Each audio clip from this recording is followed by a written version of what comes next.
Well, we're showing you the scene right now in the United Nations. This is the Security Council meeting, a special meeting, in fact, today on the situation that is unfolding in Venezuela.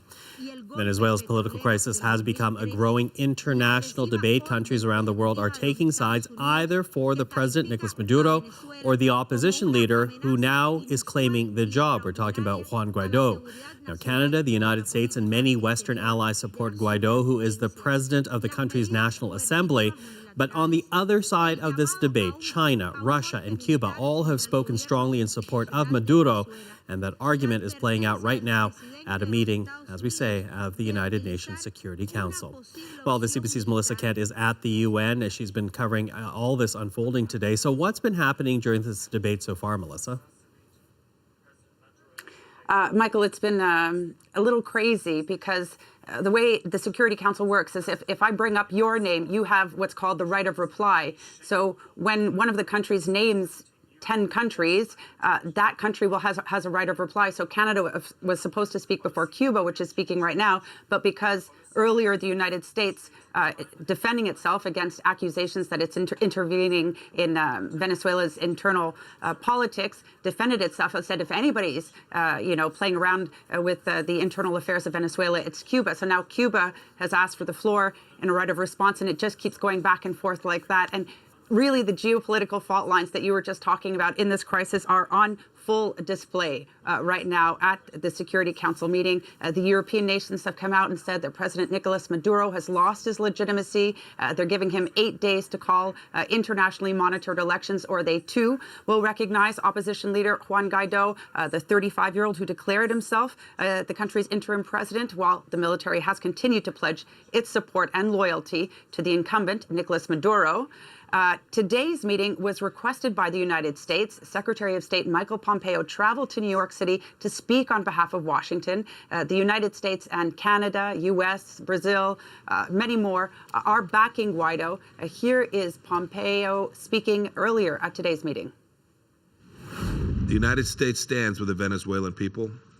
So far, many other nations have chosen to do the same, and they too have recognized the legitimate governor of interim President Guaido. The United States stands proudly with you as we stand together in support of Venezuela. You knew the Venezuelan people did not have a moment to spare. And now it's time for every other nation to pick a side. No more delays, no more games. Either you stand with the forces of freedom or you're in league with Maduro and his mayhem. So strong words there from the U.S. Secretary of State. As you say, Western allies, Canada included, backing the opposition leader in this fight. But let's talk about Maduro supporters. What are his allies saying? How are they handling the debate so far at the UN Security Council? Well, before the debate even got underway, Russia tried to block it by calling for a procedural vote.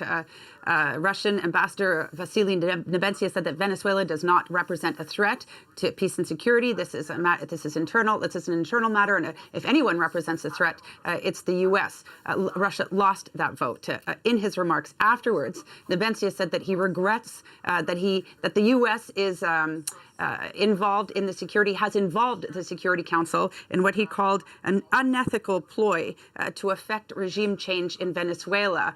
And then later, of course, the Venezuelan foreign minister, Jorge Ariaza, he spoke. He's also here. He flat out accused the U.S. of staging a coup. He had a sort of a show and tell with newspaper articles and other graphs demonstrating that this has been in the works for some time. Here he is holding up a Twitter graph. This is from Twitter. I'm not even mentioning other social media. Of the official spokespersons of the United States, see how in January the trend is increasing, 23 and 24. You see, on the 23rd they were expecting a coup d'etat, military coup, which didn't happen because the armed forces in Venezuela defend the constitution. They could not, even through extortion or financing or incitement, convince our military to overthrow our president Nicolas, and they won't be able to do it. They won't be able to do it.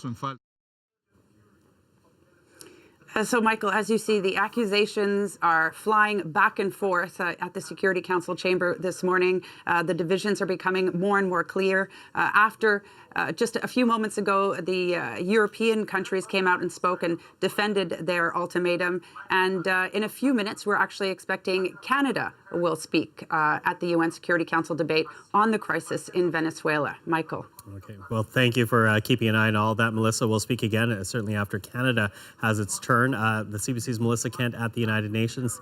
Thank you once again. Well, Lloyd Axworth.